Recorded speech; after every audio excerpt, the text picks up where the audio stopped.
I am nervous to see what else is happening here because there's just so much goddamn crazy aliens, Atlanteans, I want my alien cults. Always wet underwater, or is he permanently dry? He would be permanently wet because he is underwater. Then we have the robot taking over, the imagination theory, the director theory, you know, the TV theory, you know, the evolution theory. We got Mr. Krabs. You know, it's just, oh my god, there's Mrs. Puff theory. It's just so much here that I just don't know. I just don't know what's gonna happen at this point, you know? You could tell me, I don't know.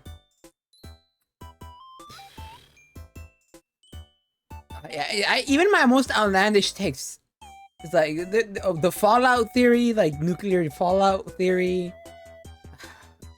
It's just like, bruh.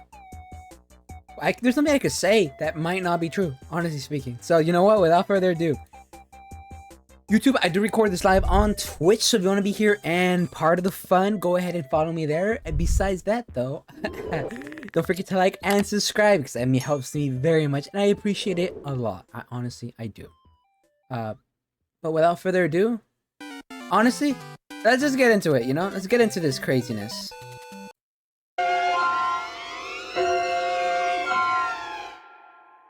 Okay, so the actual most frequent comment I get on any of my videos is, where's the jellyfish theory? And I get it. I tease this whole jellyfish alien invasion theory as sort of a misdirect in Don't Feed the Muse 2. This may be my darkest theory yet. This is the alien jellyfish invasion theory. The idea was that the plot of the theory was actually foreshadowing the plot of Don't Feed the Muse, but a lot of people still really wanted to see that theory, and I still get comments about it to this day, and for good reason. I was definitely clickbaiting you guys there. And to be completely honest, I only chose that topic because it lined up so well with the film I was making. I didn't actually have a theory planned for it, but now that I've really looked into it a bit more, I do think there's actually a surprising amount of things to say about this topic. I think it might actually be one of my best mini-theories in this video. So finally, here is the long-awaited alien jellyfish invasion theory.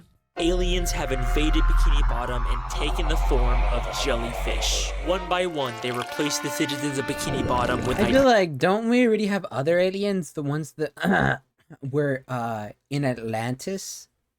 Identical clones, slowly taking over the population from within. Throughout the entire show, there have been hints of these alien jellyfish secretly controlling people and pulling the strings from the shadows. This may be my darkest theory yet. This is the alien jellyfish invasion theory. One of the creepiest episodes of SpongeBob is, by far, the Season 8 episode, Planet of the Jellyfish. A mysterious green alien appears in jellyfish fields and starts spreading alien jellyfish clones all over Bikini Bottom.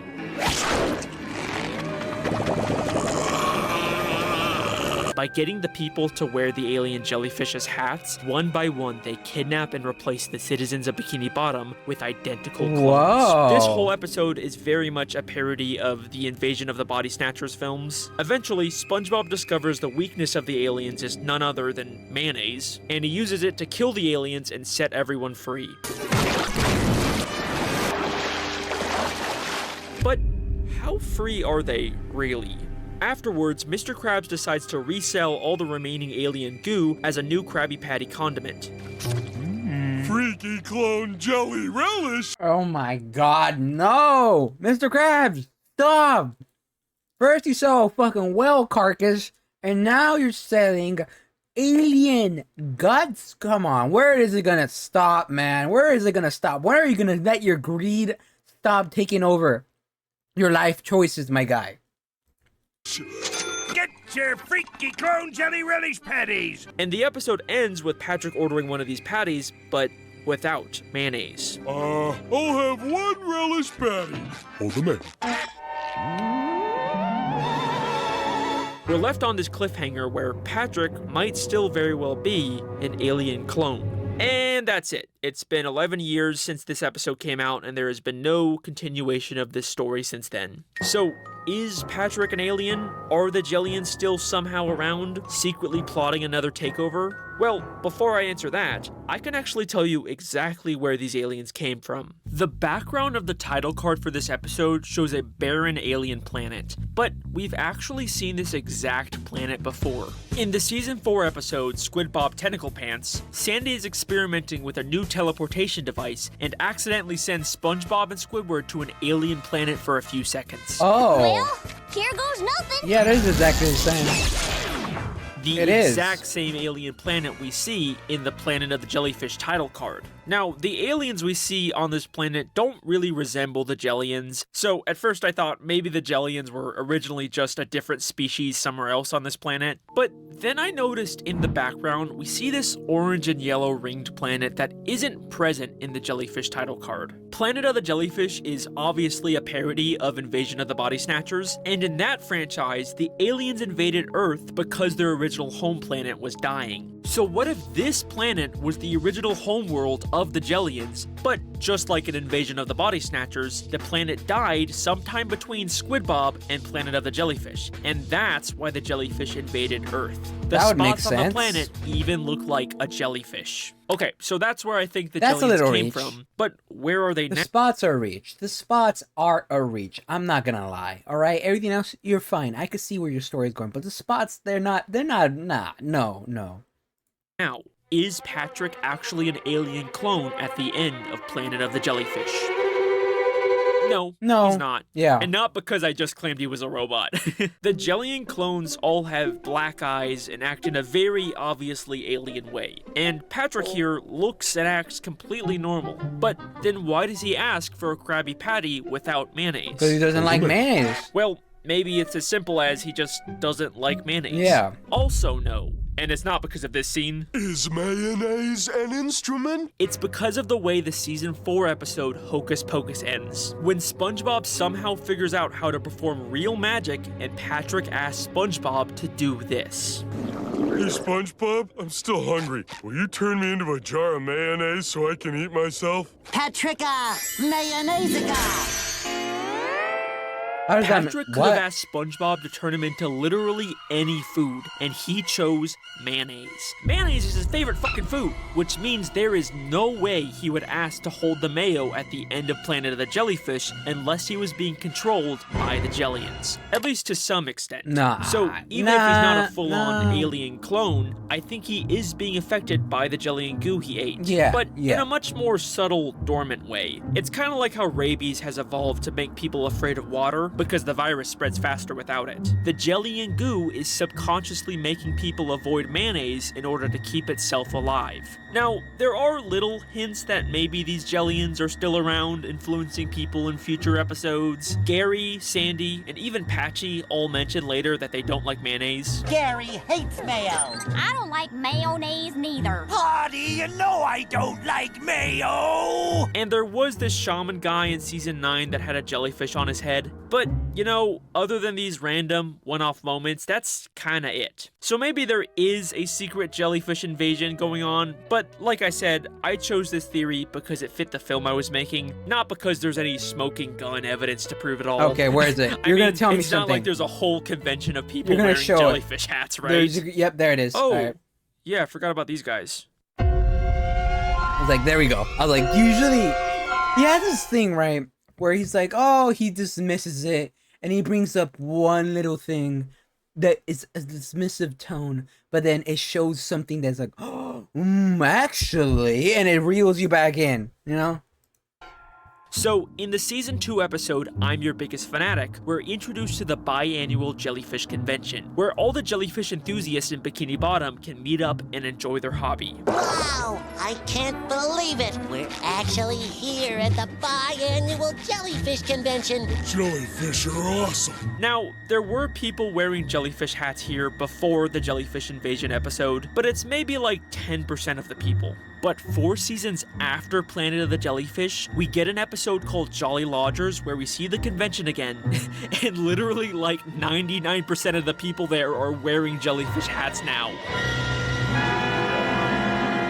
I don't think Huh. it's controlling. I guess it just got a little more popular, you know? I Yeah. guess it's not that weird. No. But not only does the convention seem a lot bigger, but there's some interesting new activities going on. We got increasing your sting endurance, get buff jellyfishing, do you want to be a jelly? Totally legal?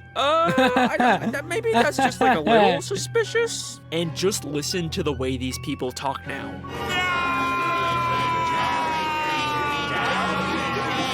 You belong with us now. Okay, these guys are Jellians. They even Nah. surround Squidward in the exact same way the Jellians surrounded SpongeBob and Sandy. Look, the creators literally recreated the shot.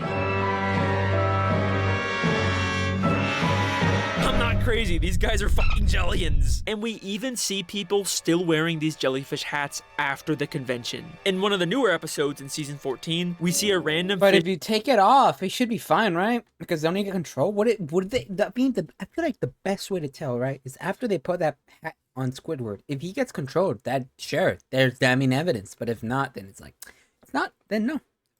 Wearing a jellyfish hat, even though he's not at or going to a jellyfish convention. But what's really strange here is that when Bubble Bass opens a window, everyone's stuff flies off except for this hat.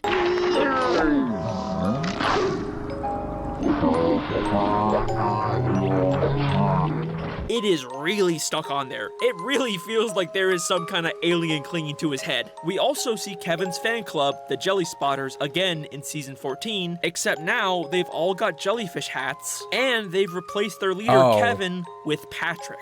He got kicked out of the club years ago. Which kind of makes sense since Kevin can't really wear a jellyfish hat since he's got that thing on his head. I didn't know this was a hat. It wasn't. So they got someone else who the aliens could actually replace to be in charge. It makes sense. The Jellians are back, and they're using this convention to secretly add people to their alien hive mind collective. In fact, I'm even pretty sure that they successfully replaced Squidward in this episode. Throughout this episode, Squidward is trying to escape this convention, but they keep cornering him and even force him to wear a jellyfish hat. Welcome to me. But then, at the end of this episode, he finds an empty jellyfish mascot costume and decides to use it as a disguise to escape.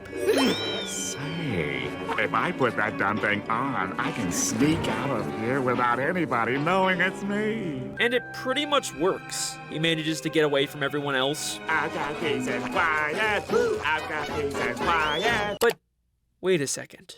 Let's go back to the establishing shot at the Okay. very beginning of this episode. Sure.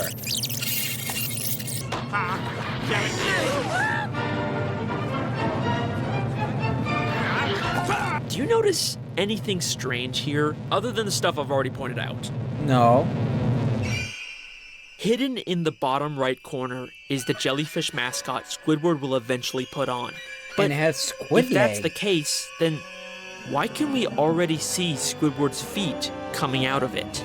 This is way before Squidward puts on the costume to escape. We literally see him outside of the costume in the very next shot. Squidward can't also be here unless they already made an alien clone of Squidward, and at some point during the episode, they switch places. Squidward and everyone here has been replaced by the alien jellyfish invasion. And also replaced by the robot invasion, and also brainwashed by Goofy Goobers, and also being secretly controlled by the showrunners. This is what I mean. It's like there's too many goddamn theories here. A lot of people are trying to take over Bikini Bottom, okay? There's your jellyfish theory. You could... It's a popular spot, you know? A great commotion. Great for a tourist traps. Stop commenting about it. Alright, so this time, instead of ending with the big twist, I'm just gonna open with it. The Flying Dutchman is the ghost of Patchy the Pirate. This is a claim that makes absolutely no sense. They look different, they act different, and most importantly, Patchy the Pirate is alive at the same time we see the Flying Dutchman. Yeah. It would be impossible to prove that they're the same person, right? Well, you know, I like a challenge. This is the time-traveling ghost pirate theory.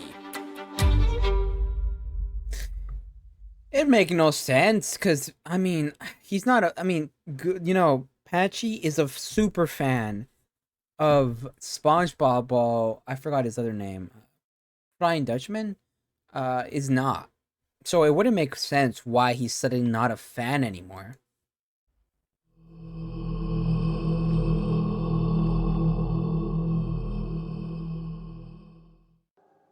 Before I get into how these characters connect, I have to explain the tragic backstory of Patchy the Pirate. I'm Patchy the Pirate, president of the SpongeBob SquarePants Fan Club! Patchy the Pirate is the president of the SpongeBob Fan Club, and they often cut to him during special episodes to host the show and talk to the audience. He fits in perfectly with my television theory, and clearly works for the in-universe SpongeBob SquarePants showrunners as some kind of mascot for the show. Boring! Well, if it isn't my less than amusing sidekick, Patchy the Parrot. Patchy is this weird, lonely guy whose only friend is a talking parrot who's constantly harassing him, and I'm also pretty sure Patchy wants to eat him. Shiver me timbers, it's Patchy! Bite his hand.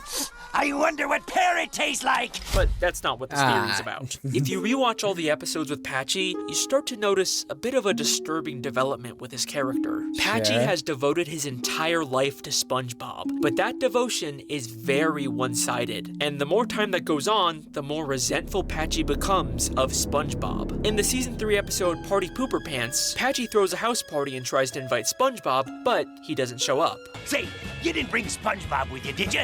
Gee, I sure hope he got his invitation. I'd sure like to go to this party, but I can't read the invitation. Patchy doesn't really seem to be that upset about it.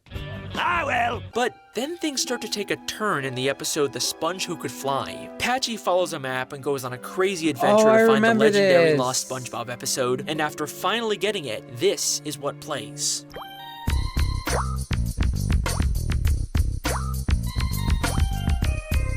That's it? That's the lost episode? That was just a bunch of cheap walk cycles! What a rip! So, Patchy got let down by SpongeBob again, but I'm sure he'll get over it just like last time. SpongeBob betrayed us! I'm sorry I ever started Oh my God. club in the first place!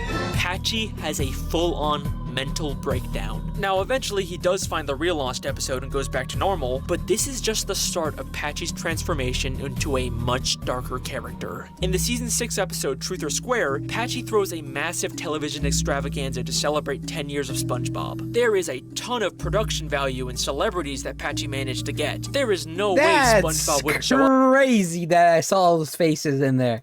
for it. SpongeBob SquarePants! What do you mean he's not coming? 10 years I've been president in his fan club! Patchy has dedicated 10 years of his life to SpongeBob, and he can't even be bothered to show up once. And this never even gets resolved in the episode either. Patchy tries to find SpongeBob, thinks he's about to meet him, but then it turns out it was all just a dream. Mister, are you okay? SpongeBob? No, it's just me, the guy in the penny. Patchy's one-sided obsession Abraham with SpongeBob is Lincoln. making him delusional, and this is by no means the last time Patchy will hallucinate meeting SpongeBob. In Atlantis SquarePantis, Patchy gets lost in the desert and once again hallucinates SpongeBob. Uh-oh, here come the hallucinations. It's me. That's creepy. SpongeBob SquarePants. No, that's creepy. No. Undo this. Undo this. I need this undone from my memory right now. But then, in SpongeBob's Big Birthday Blowout, it seems like he finally really does meet SpongeBob. From your biggest fan. Huh? I have a fan? Surprise! It's Patchy the Pirate! Happy birthday, SpongeBob! Thank you, Patchy. But even if they don't explicitly say it, this is definitely another hallucination. It's right after he crashed into an island, and he's just a severed head for some reason, and he can breathe underwater. Yeah, I'm gonna say that this is a hallucination. They have another alleged meeting in SpongeBob's Road to Christmas special, but this time Patchy's fully animated for some reason, so I'm pretty skeptical about this one too. In fact, I'm gonna come back to this one. one. Keep it in mind because it's going to be very important later on. Okay. So, as much as Patchy worships SpongeBob and wants to meet him, he never will. And you don't have to take my word for it either. In a 2009 WonderCon panel with some of the actors and creators of SpongeBob, they talk about the rules they have for writing the show, including the fact that Patchy can never meet SpongeBob. His character has evolved into this pirate that's obsessed with SpongeBob. Well, they can never meet, right? Well, yeah, they can never meet. There's a lot of rules in SpongeBob which are there for a reason, which I think is part of the success in a way. From the very start of his creation, they doomed Patchy to be an obsessed fan who would never meet his idol. He will spend the rest of his life devoted to SpongeBob. Which that would disprove that animated Patchy ever met, which means it's not the same Patchy. Okay. But no matter how hard he tries, he will never reach Bikini Bottom, and he will never meet SpongeBob. And, unfortunately, that is the tragic story of Patchy the Pirate. But if all of that's true, then I just have one lingering question. How come the dumpster behind the Krusty Krab has a message that reads, "Patchy was here"? Don't go anywhere, because the time-traveling ghost pirate theory is about to get crazy.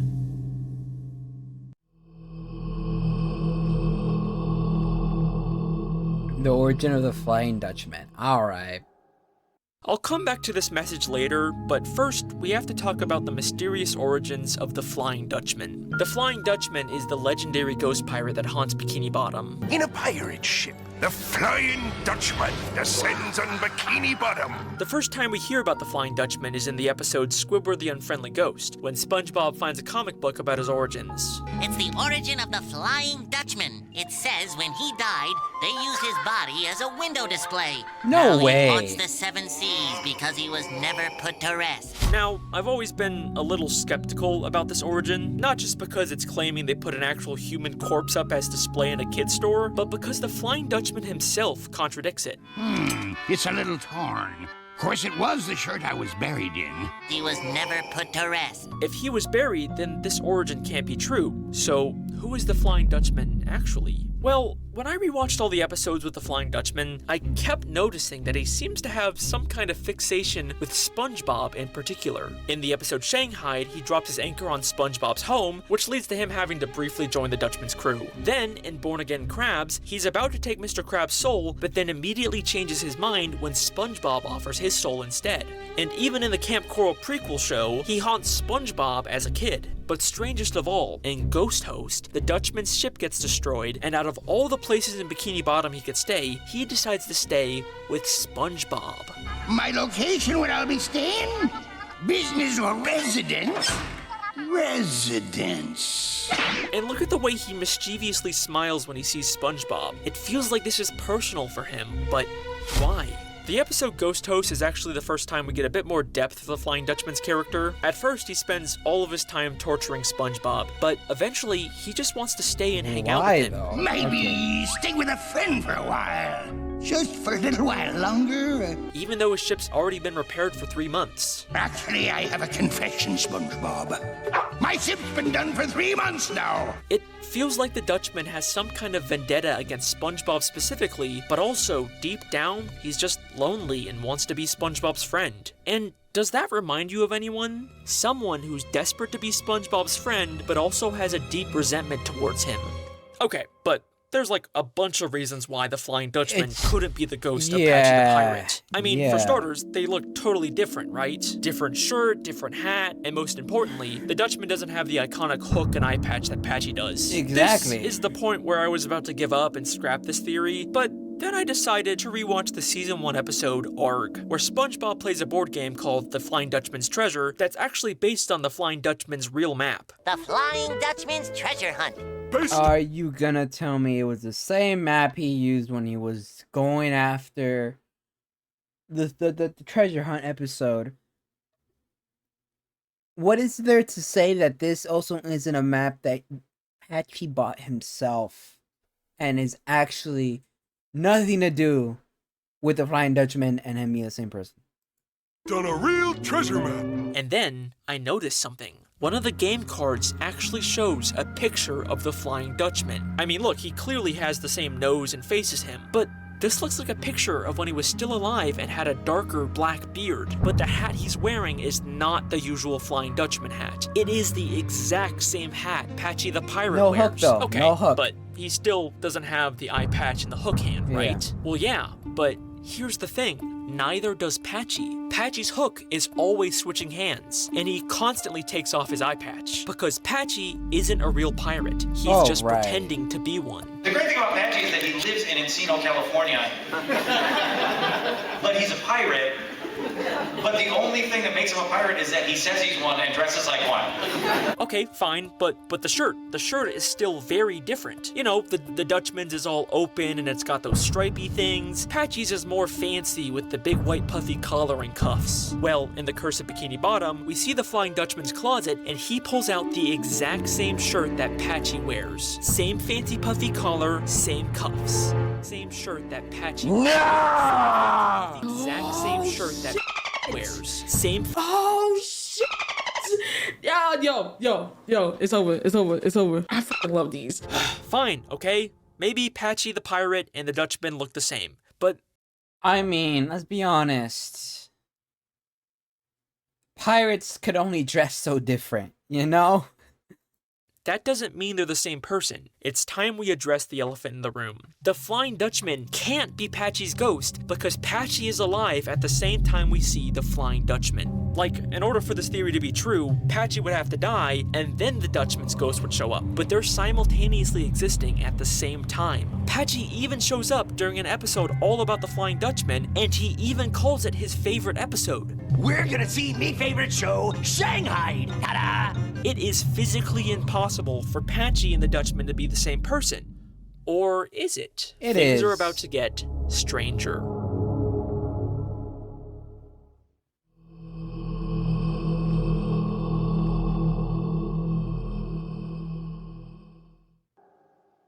When I rewatched all the episodes with the Flying Dutchman, I noticed something strange. In the Season 7 episode, The Curse of Bikini Bottom, the Dutchman gets a girlfriend, but starts to freak out when she wants to get married. She wants to marry me! I ain't the marrying type! But the Dutchman Damn. not being the marrying Someone's type afraid isn't of, entirely commitment. true. Back in Season 3 during Ghost Host, we see that the Dutchman was once married. Is that a wedding ring?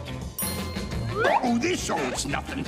Alright, but so what? You know, this just seems like a small continuity error between seasons, no surprise for SpongeBob. But in the Season 6 special, SpongeBob vs. the Big One, there's an even stranger moment like this. The Flying Dutchman bumps into Mr. Krabs and says this to him. Ah! It's a Flying Dutchman! Ah! It's some guy I've never seen before! He says he's never met Mr. Krabs before, but there are 2 whole episodes from previous seasons dedicated to the Dutchman trying to steal Mr. Krabs' soul for being too greedy. They're even on a first-name basis. Eugene Krabs! It's some guy I've never seen before! Alright, so another weird inconsistency.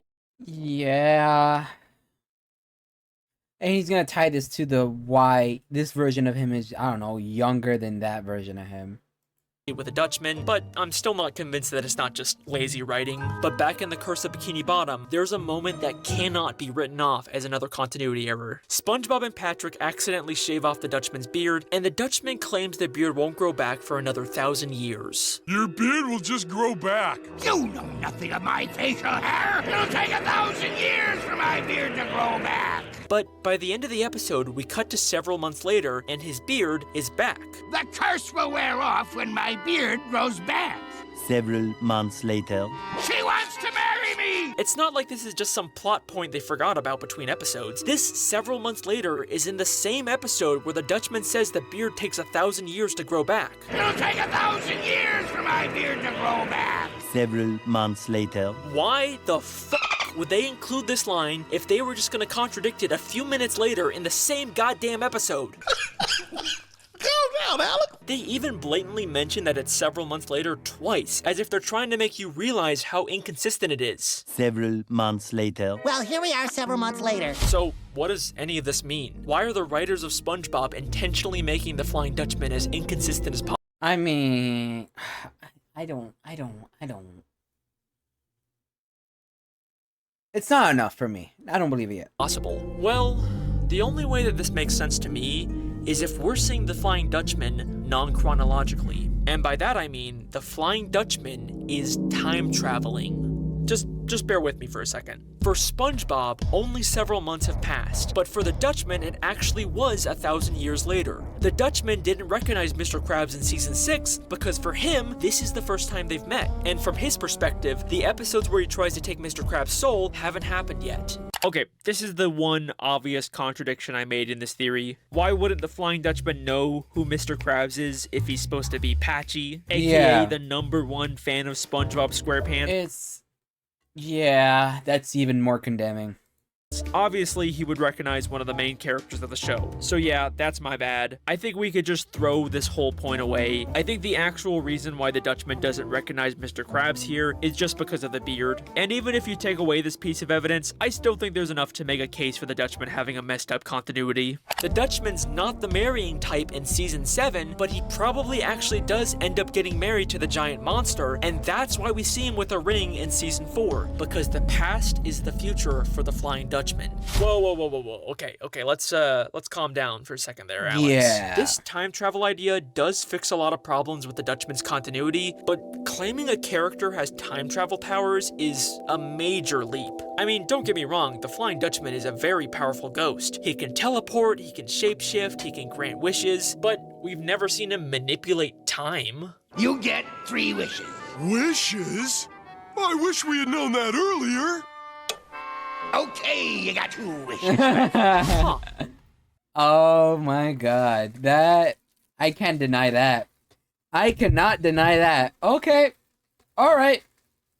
Alright, you got me there. You got me there, sir. You got me there. Okay, so the Dutchman's time traveling. And you know what this means? The Flying Dutchman could absolutely be the ghost of Patchy the Pirate, and I'm gonna prove it.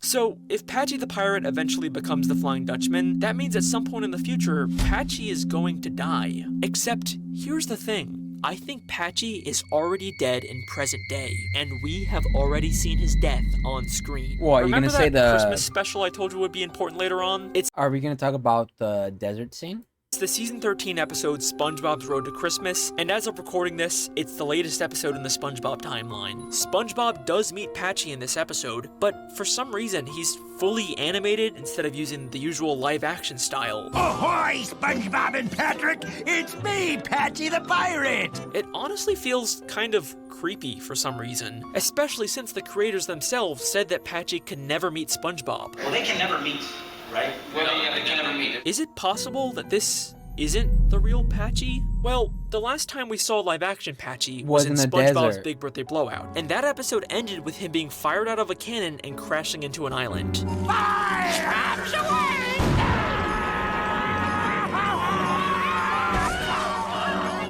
We witnessed his death. Oh my god. Immediately after that, Patchy's severed head shows up and meets SpongeBob. But I already explained how this is clearly just another hallucination, and he's probably just gonna wake up on the island disappointed that he didn't actually meet SpongeBob like every other time. But what if this is something more than just a simple dream that he can wake up from? I mean, the last shot we saw of the real Patchy was him and Potty face down in the sand, struggling to get out. What if they didn't? And this is what Patchy is hallucinating as he dies. During this hallucination, he begins singing the show's theme song with SpongeBob to wrap up the episode. Oh, who's having a birthday under the sea? But as they're singing, we briefly cut to this horrifying shot of Patchy's body with Potty's head lying on the island, violently convulsing in pain. It happened so quick that I didn't even process it the first time. But goddamn, that is some terrifying imagery for a kid's show. Why the fuck did they show this? Is this some kind of PG symbolic way to show Patchy and Potty suffocating to death in the sand? Holy shit.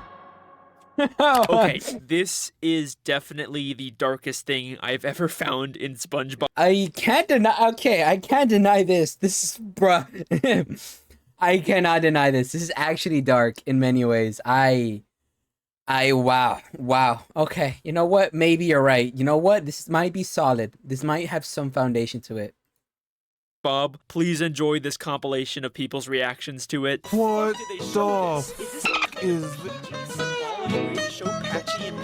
I never saw this, but my god, that's terrifying. What? What? What is this episode? What? Ah! Goosebumps! Okay, so let's say Patchy and Potty, the hosts of the SpongeBob SquarePants television show, are dead.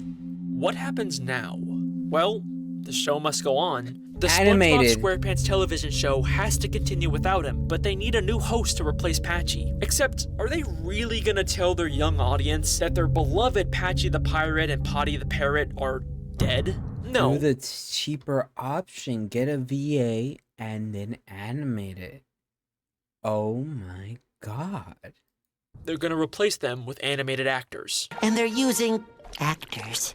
Hey, that's showbiz for you. Okay, so when I made this claim that Patchy was replaced by a fake animated actor, I was convinced that it was gonna get disproved like a week after I posted this theory, and live-action Patchy would return and completely disprove the idea that he died. But not only has live-action Patchy never returned in the 5 years since the creepy suffocation scene, but the creepy fake animated Patchy has returned once again for a 2023 Christmas special where he watches old SpongeBob Christmas episodes on a live stream. 5 viewers? Sweet Neptune, I'm going viral as scurvy at sea. Potty even calls him an imposter. What the? Back off, you flying freak. I mean, he's referencing when he pretended to be Santa, but still. But what happened to the real Patchy after he died? Well, he became a ghost and could finally meet his idol SpongeBob, except when he goes to Bikini Bottom, what would he see? SpongeBob and all of his friends partying without him. Patchy dedicated his entire life to SpongeBob. He even died for him, and SpongeBob never even knew Patchy existed. And that resentment that's been building up inside of Patchy for all of these years finally explodes. And this is how Patchy the Pirate becomes the Flying Dutchman. Patchy is done pretending to be a pirate and dressing up in his fake costumes. He gets a new look, a new identity, and now he can finally live out the fantasy of being a real pirate. Remember that board game that they said was based on a real map from the Flying Dutchman? Based on a real treasure map. We never really did see the map that it was based on, or did we? It's gonna bring up the Remember when map. Patchy was looking for the lost SpongeBob episode? He used this map to find it. Now, at first I thought these two maps didn't look all that similar, but the more I looked at it, the more my mind was blown. Same red X in the middle, you got the compass, the palm trees, a turtle, a fish, but most importantly, they both have the forked tree. Half a league to the forked tree. Look for the deacon's goose through the fork in the old tree. That is a very specific detail. You would not just see that on any random map. The Flying Dutchman based his map off of the one from his past. So he's become the Flying Dutchman now, and his main target for haunting is, of course, the one who ignored him his entire life, SpongeBob SquarePants. Guess. But I how guess. did Patchy become such a powerful ghost who can even manipulate time itself? Well, there's actually an episode in season 12 called The Ghost of Plankton that gives us a pretty clear understanding of how ghost powers work. It basically just takes time and effort to grow your powers. Patchy's already given SpongeBob 20 years of dedication, might as well go a little further with it as the Dutchman. Okay, let's quickly wrap up some loose ends people have commented about. Why would Patchy be called the Flying Dutchman if he isn't even Dutch? Well, maybe there already was a real legendary Flying Dutchman pirate out there, and Patchy just took his name. Cause that's kinda what Patchy does. He's a fanboy who likes to pretend. Okay, how did Patchy get his ghost ship? And what about the Dutchman's crew that was mentioned in that one episode? It be me old first mate who stole me gold and me crew. Stole your gold? We just went out to get pizza. I don't know, it's implied Patchy's been the Dutchman for thousands of years and has the ability to travel to any point in time. That's plenty of time for him to find a ship and a crew and live out the pirate fantasy. You know, just because it's a ghost ship doesn't necessarily mean the Dutchman died with it. I mean, he has a ghost phone too. How come we see the Dutchman always stealing souls and taking them to Davy Jones? Next up, Davy Jones' locker. Quite literally a locker. What the? Legendary Flying Dutchman pirate out there, and Patchy just took his name. Cause that's kinda what That was Patchy weird. does. He's a fanboy who likes to pretend. the Dutchman died with it. I mean, he has a ghost phone too. Talks, Mr. Krabs reveals he sold his soul to a whole long line full of different ghosts. Well, I sort of sold my soul already. Get to the back of the line.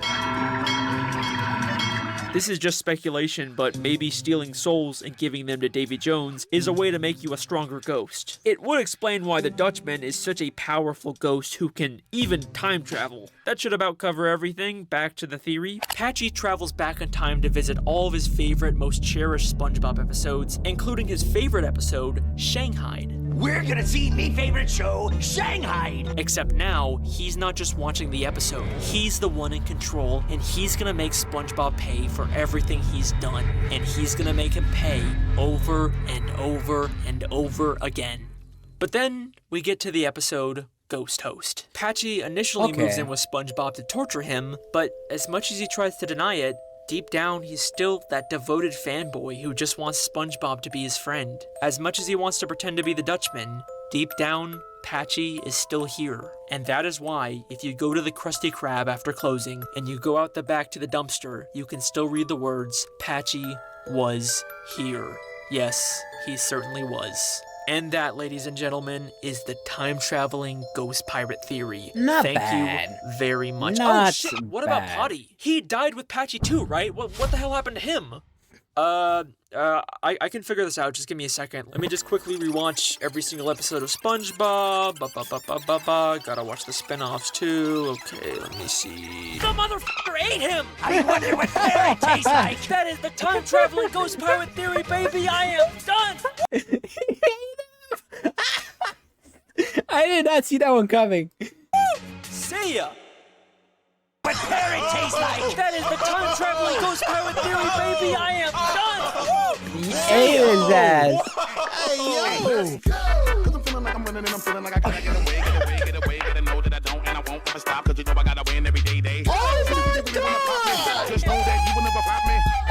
Alex Bale's videos are the only ones that can make my eyes water through sheer excitement. You guys are the best. I've loved watching all the reaction videos. Okay, the time-traveling ghost pirate theory. No, I mean, there's only one place it could fall I'd put it into. third in terms of believability, but in terms of just being like a really fun and compelling narrative, I'd say it's my favorite. It just adds so much depth and sympathy to both of these iconic, but maybe a little one-dimensional characters. And yeah, maybe some parts of this theory could be stronger, but you gotta admit, it's crazy how much of it lines up perfectly. I know they're working on a new SpongeBob movie with the Flying Dutchman as like the main villain, so, you know, there's a good chance it'll just completely debunk my theory, but at the same time, the Sandy movie confirmed my television theory, so I don't know, I'm gonna hold out hope. So yeah, those were my 8 SpongeBob theories. It was really fun revisiting them and seeing how they I'm all not gonna held up. lie. I'm glad we were able to end on a high note with this last one. So, we have reached my final SpongeBob mini theory, and probably the final SpongeBob theory I will ever make.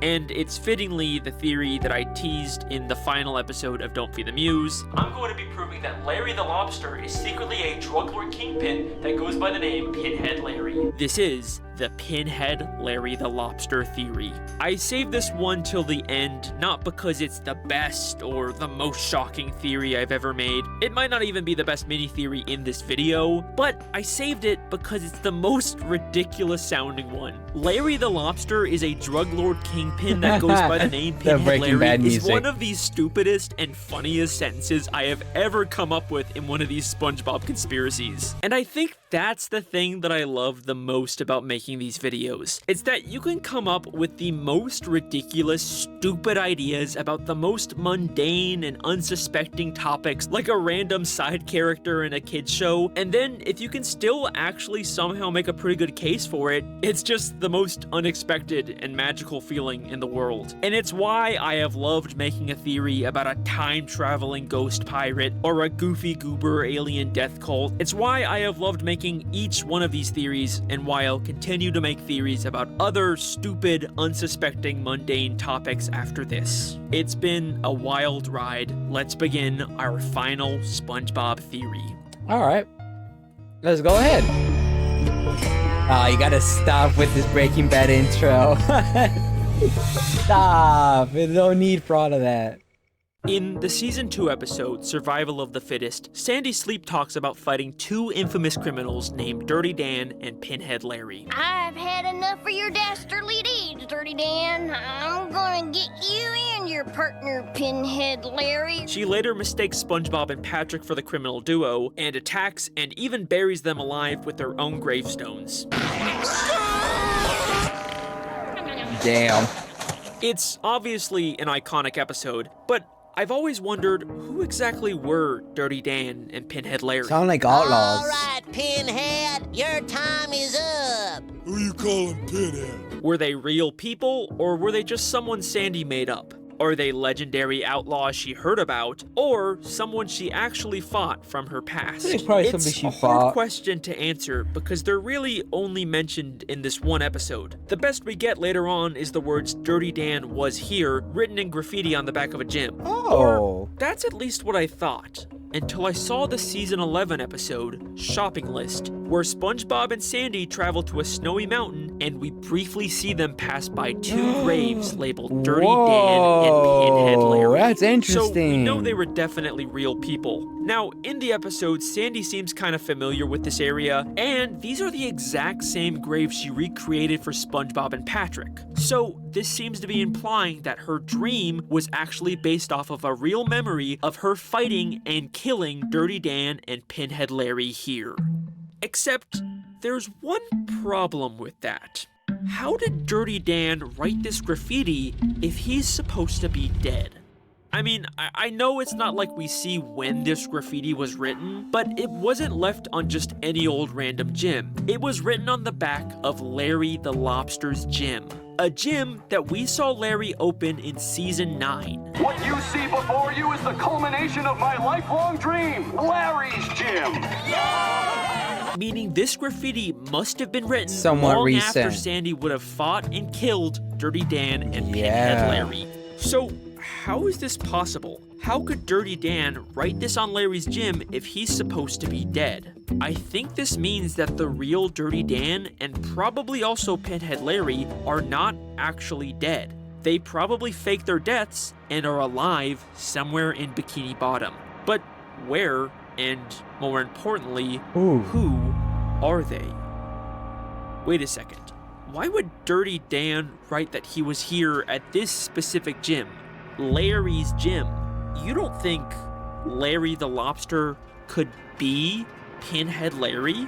That sounds stupid. Or does it?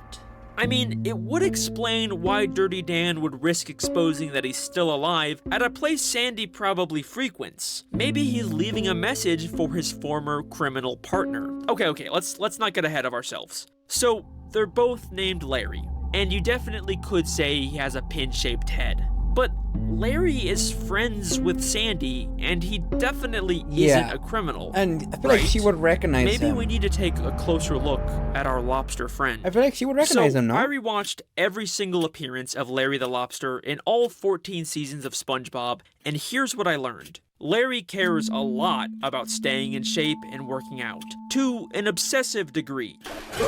My latissimus dorsi has gone flabby. I've got to get to a rowing machine. He also hates when anyone else is out of shape and will do anything in his power to help them get fit. Those poor people. Someone needs to whip them into shape. Looking out at this sea of flaccid muscles and sagging flesh, frankly, I'm disgusted. Push it! Push it! Apparently, he was also raised by these two old fish. But you guys are way too old and unsightly for my beach. So polite.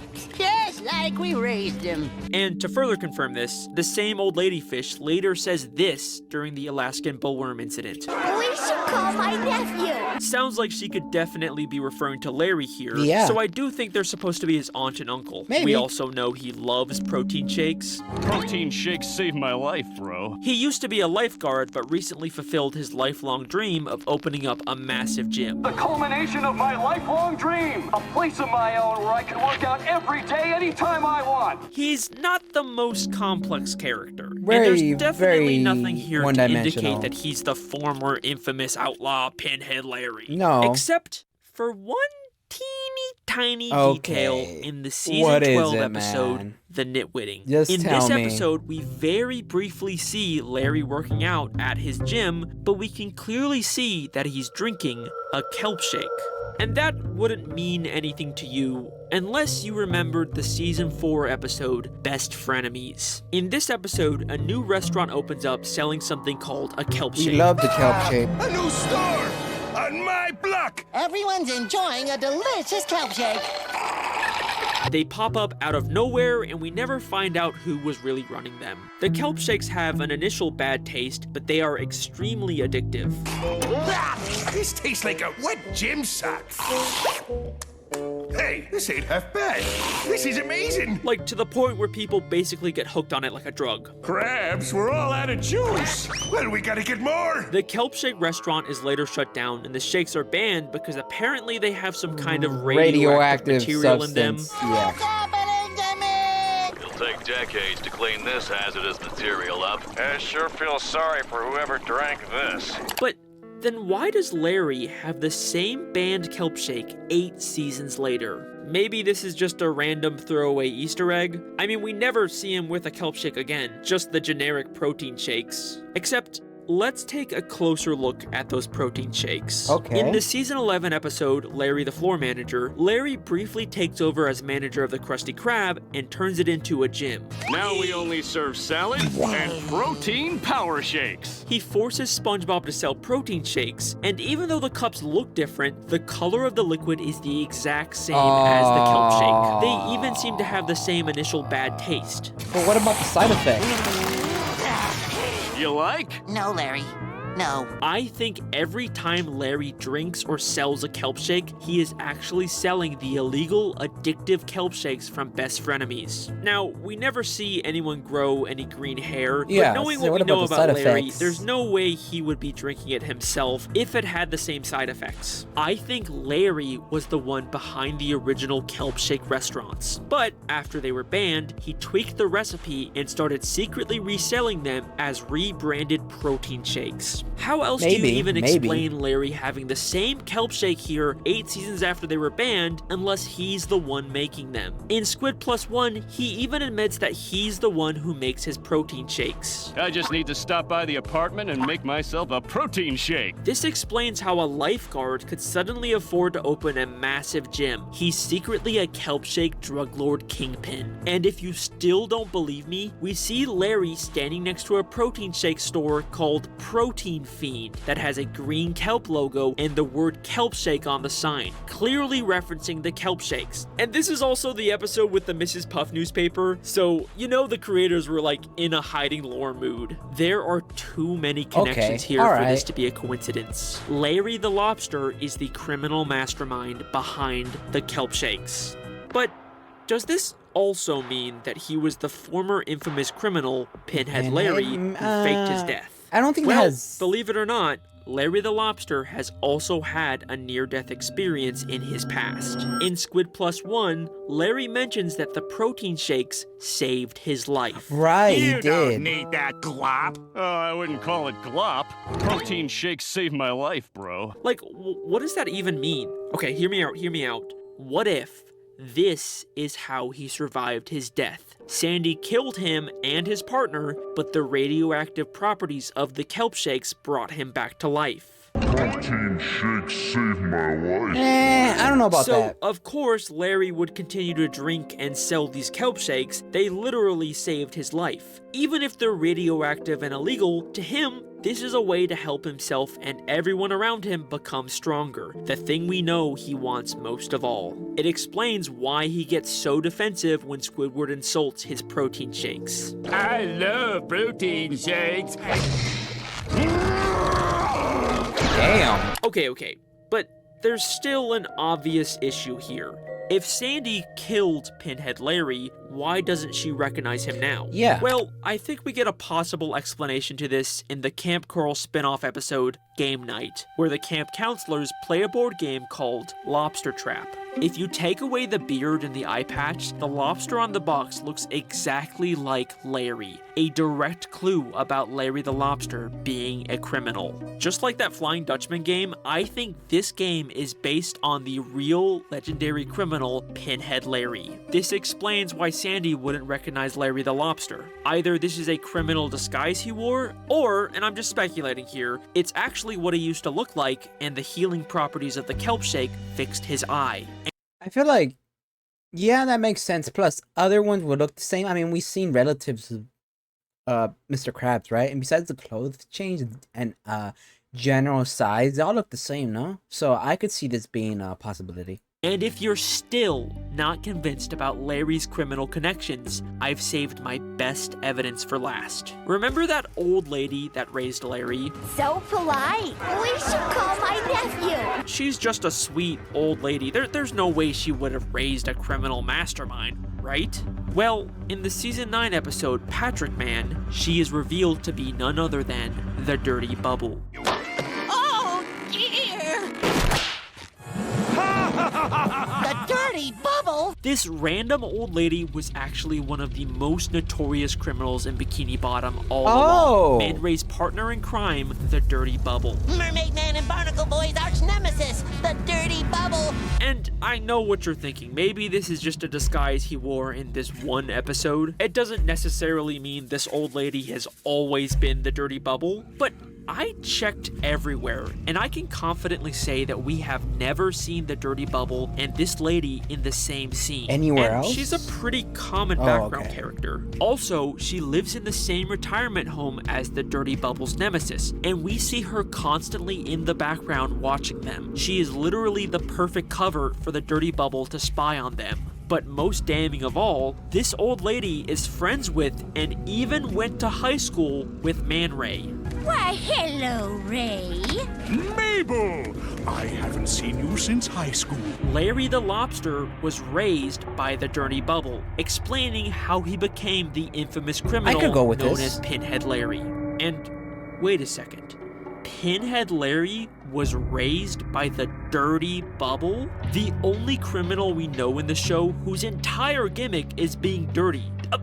Holy sh!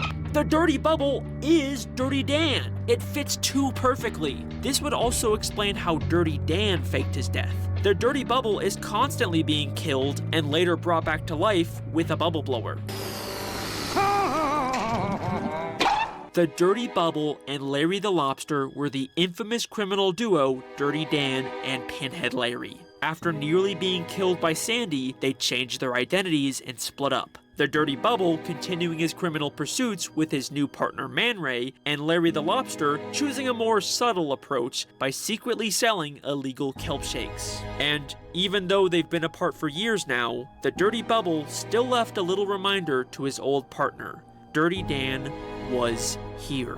Yes, he certainly was. And that is the Pinhead Larry the Lobster I can believe theory, that. and that is the end of Alex Bale's SpongeBob conspiracies. Thank you very much. Yeah, that was not bad.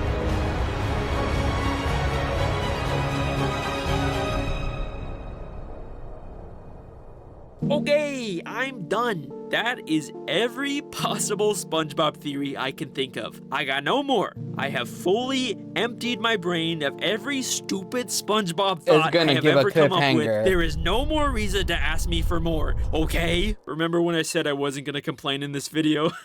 Yeah, that was a lie. Listen, I'm sure they will make more SpongeBob episodes and spin-offs and movies that will be full of new lore to theorize about, but I'll probably just let other theorists take it from here. I've got a lot of really cool ideas involving other non-SpongeBob related media, so hopefully you guys stick around for those. I promise they'll be just as believable and twisty and fun as all of these theories. If they weren't, I wouldn't bother making them. Thanks for almost 1 million subscribers, by the way. That's cool. You may be wondering, do I actually legitimately believe any of these theories?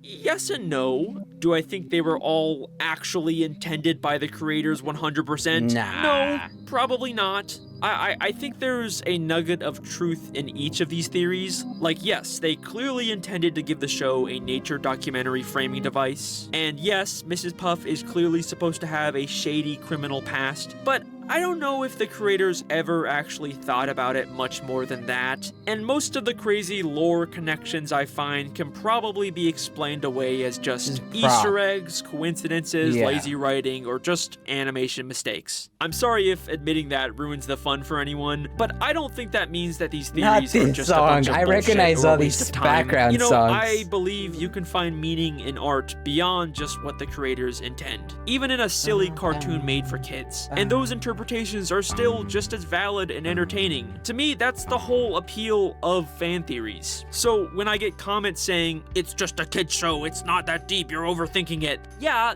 I know, that's the whole point. That's kind of the joy why of it's it. so fun. You know, I love taking something like SpongeBob that very likely does not have any deep hidden lore inside of it, and yet still somehow making a massive, plausible conspiracy out of the little inconsistencies in the episode. To me, that is just so much fun. And that's all these videos are at the end of the day. They're just me having fun by taking things way too seriously. So yeah, more theories on the way. I'll probably keep covering topics like SpongeBob that are nostalgic Not and the unsuspecting. Poppy's Playtime I guess I music. might as well announce some of the theories I'm working on. Sure. I'll be releasing a Blues Clues theory and Ooh. a High School Musical theory. There's just a lot to talk about with both of those. I'm really excited. I'm also working on a bunch of other theories too. I just don't want to reveal them yet. So go ahead and subscribe to catch those. I don't know when or what order I'll be posting those in. I might even post something else besides those two first. We'll see. Also, film stuff. Still working on a feature film. Won't be out for a long time, blah, blah, blah. I feel like I say this at the end of every video now. You know, I'm just trying to let the film fans on my channel know that even if you don't see any new filmy stuff on the channel for a while, it doesn't mean there's nothing cooking in the background. And this is the biggest project I've ever worked on, so I'm gonna take my time with it. Cool. I'll also be releasing a compilation of all of the episodes of Don't Feed the Muse into one long film. Good. I'm really proud of that whole series. You know, I'll probably also just keep experimenting with the type of content I post on YouTube. That's all I got for you. This was a really long video, biggest video I've ever made. Thank you for all the support on these SpongeBob videos. They really were a lot of fun to make, and they were just a really big part of my life for the past couple of years. And even though I've played this character that hates making SpongeBob theories, I've really appreciated all the love on those videos. You can check out my Patreon or merch if you want to support me. Patrons can get access to new videos early, sneak peeks behind the scenes, and their name at the end of the video. Thanks again. I will see you next time. No more SpongeBob. Bye! Alright, that was pretty fun. I really enjoyed that. Okay. Man, and with that, we have finally made a close to reacting to all the Alex built SpongeBob theories. That was quite a marathon in total. But I'm glad we finished it. And you know what? I would say the last one was kind of meh. The Dutchman wasn't bad. I definitely had some better ones. The Imagination one is the funnest. Television second best. Third best would probably be the Dutchman. Goofy Goober one after that. Neptune maybe. Or no, I think Evolution, then Neptune. Anyways, besides the point, besides the ranking of this thing, I hope you guys have enjoyed YouTube. I'm gonna be, on here. Hope you guys enjoyed the video, and I will see you guys next time. Bye bye, YouTube. Bye bye, my lost souls.